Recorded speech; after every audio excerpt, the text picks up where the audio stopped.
Mad, Sick, Reggaeville. Reggaeville family, welcome to Kingston, Jamaica, and welcome to Munchy's Yaad, and of course, a very, very warm and special welcome to my guest in my yard, brethren, for a good long while, real heartical brother, Kazam Davis. Wagwan, so all is well? Yes, my sister, my dear man, give thanks and praises in the Munchy. It's a pleasure, you know? Yeah, man, Yes, it is my pleasure as well. Give thanks for joining me here on my sofa in my little backyard. You know? Breadfruit there, everything there. Tell you. Yeah, man, we give thanks for life, and as I said, of course, give thanks for you to come into my yard so I can finally introduce you properly to the Reggaeville family out there, because of course I appreciate love your music from long time already. And speaking of that, from long time, because you as a man, you started out with the music even as a child already, right? You were part of Jah Children band. How was that like? I mean, it was a family vibe, you know. You know that when you leave school and you know, being a part of even the 12 tribes of Israel, you know that's where everybody links. And you know, you link up with the whole family, you know, so it was a good feeling. You see me, I say, you know, I kind of longing back for those feelings in some sense, you know, but, you know, so it I forgot, you know, to give thanks. But what inspires even a child already to pick up music, to use music to transport a message even in these young years? I mean, to answer that question, I think is really the environment and the background of where you grew up in, you know, because from my perspective, I grew up in the 12 tribes of Israel, so I was always surrounded by music. You see me, I say whether I'm there a 12 tribe, I listen to the barriers, or I'm there in my yard, I listen to music. And my father was involved in music in some sense, so you know. So I was always around music. I'm a big brother play music, so I was never away from music. I just didn't know music had chose me, you know, to do music. So. Right. But at some point you must have realized though, like you pick up the guitar and you started to play. Did you teach yourself? Basically, yes, I must say that I got a first on class from, not really a class, but Billy Mystic showed me two simple cards, and Sangy Davis showed me 2 cards, and Dalton Brownie, and Earl Bagger Walker, which is the one who really carried me to music mark with my father and pick out a guitar for me for my birthday and say, play music, play guitar, Kazam, and play in a 7s. That was the last words I can remember Bagger saying to me. So from then, my life kind of changed from I took up the guitar. But early on, how I really started music was, I just need to express my way and I didn't feel nobody understand me. So I start climb tree and write my little words, I'm down scribble, you know, and I not even know sad lyrics I write. And them time I, you know, had a lot of zeal, so much to say, you know, we are hold on to the real roots of Rastafari and we are discover for ourselves, and you know, we go through the transition. Right. So then and then my father started to say me write, you know, scribbles of lyrics on my maths paper and my science papers, and you know. And I said, but you should be studying for 6 years, not studying to school to do music. So, you know, from then I realized, boy, you know, a little thing I go on, so I took it serious from then, you know, and from ever since it's my full-time passion, you know. You mentioned it already, like it was a way for you to express certain things that others wouldn't understand. So was it originally, to say rather, music for you as a healing or some process within yourself rather than going out there for someone to necessarily hear that, but for a process within yourself more? Of course, I mean, you know, within yourself, and also, you know, so you could even heal someone else. I mean, because at the same time, when you write down your things, and you're going through your healing process and thing, ones are gonna come around the same way, and you say me, I said them strengthen you and you strengthen them. So, you know, it's really, a healing process, you know. And at the same time, I read this quote where you said that it was a way for you to express certain things that others would otherwise maybe not understand, and also to express what you believe in, which of course is very interesting for you as growing up as a spiritual youth with the 12 tribes and so forth. So how big is spirituality in your daily life? How is it reflected there also?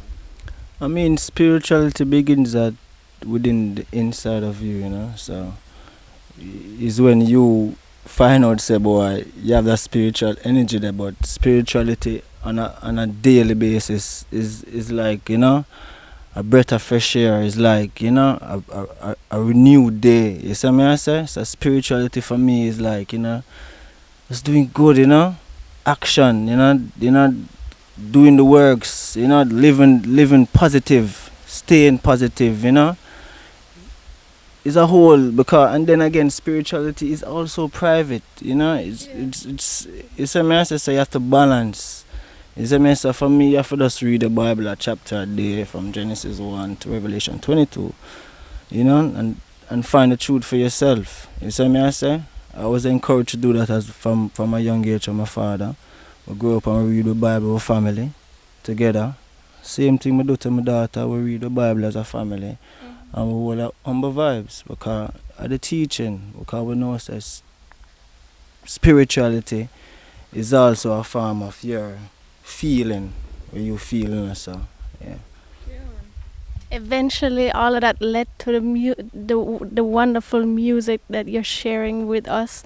You have put out EP already, Ancient Warriors. People, of course, can check it out. Please, I'm really inviting you to do that. But of course, people would also love to know what they can look forward to coming from you. Well, I'm currently in the process of working on an album. A combination style with FOB International and Melody Moving Records, and myself, Kazam Davis Records. And it's looking good so far. Nice. I'm also have a tour coming up in April. I think it's April and to June. Okay. If I'm quite sure, I have to go check the management, Lorraine, and see what is the details fully. But to what I'm hearing, it's for those 2 months so far. Okay. And I have some projects also. We're working with some people from Spain and some people from Italy. And, Nice. you know, but I have to give thanks to the Germany massive, because them support Kazam Davis. I make the world know. You see me I say? So, yeah. So it's a whole heap of projects that go on, but we just humbly I got you say me, you know. One cook a full basket. True. So we're looking forward to these projects, and of course the live performances. You can always go on Reggaeville.com and you will find all the dates. So I hope you can catch Kazam Davis in a place near to you. I make the try to know, because it's worth it, you know, definitely. And I mean, of course, apart from it all, people can most of the time catch you still every Thursday on a live stream, Yes, right? So we have to tell the people Family about vibes. Yeah, man. Well, this family vibes is you know, is once again we have to give thanks to Germany massive Dimitri, who just come out of nowhere, just bring the vinyl come and Brave just plug it in up where we were, and it just start from there, you know. So give thanks to Dimitri, give thanks to Exile Brave, the whole EDB family, Lorraine, Infinite, TJ, Naota, Ibe Lion, and the whole movement of the whole thing, you know, because the people them see and feel what we're doing, you know. So it's more a family vibes, and we are deal with preservation of the roots and the culture, you know, because we want to show the people where it's really coming from and what it really is. Because some of these youths in this time and generation, they don't understand the roots or even want to know where the root of the music is coming from. So Vinyl Thursday is a form of exposing that talent and preserving that culture. So we give thanks, you know. So we can catch the Vinyl Thursday family, big up yourself, on the live stream every Thursday, of course. And if you're there at Kingston, you can just go there. Benjamin's on Ville's Regal Plaza in Crossroads in Kingston. Vibes them up full every time. With the platinum sword, you know, platinum turntable. You can't miss it. You see me I say? again. Soon. And if anything, stay tuned to Kazam Davis, to his music and his wonderful works. And of course, in the end, I would always just hand over the microphone to you, sir. This is your time again, your microphone. You can do anything you want, talk to the people, sing a little a cappella to the people. This is just yours now. And give thanks for joining me right here at Munchy's Yaad, Kazam. Big up yourself. Yes, man, I'm a sister for life. You know. Yeah, man, Reggaeville. See there? Kazam right here in a Munchy Yaad. So me say, yes, world. What kind of world are we living in? That's the question, you know. We need to do something about it. Because we say the world is in chaos right now. We need to come together and solve the problem. See?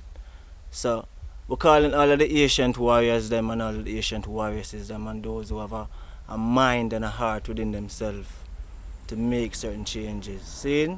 So we say, man a ancient warrior, who was a we broke down barrier, was a man a ancient warrior, broke down a rubber barriers. You know, say Jaja inna yo. I always give thanks and praise, cause I know in my heart yes Jah lives and reigns. Watch the wicked devil wema burn up in a flames. Are you real give the money this a lion can't tame? Are you real Ethiopian get this in your brain? We are the gnome, I could have the ship or the plane. So rise up all warriors, broke down a Rome barriers. You know say Jaja inna yo again. So we say give thanks and praises, you know. Munchy, you're large. Mad, sick, Reggaeville.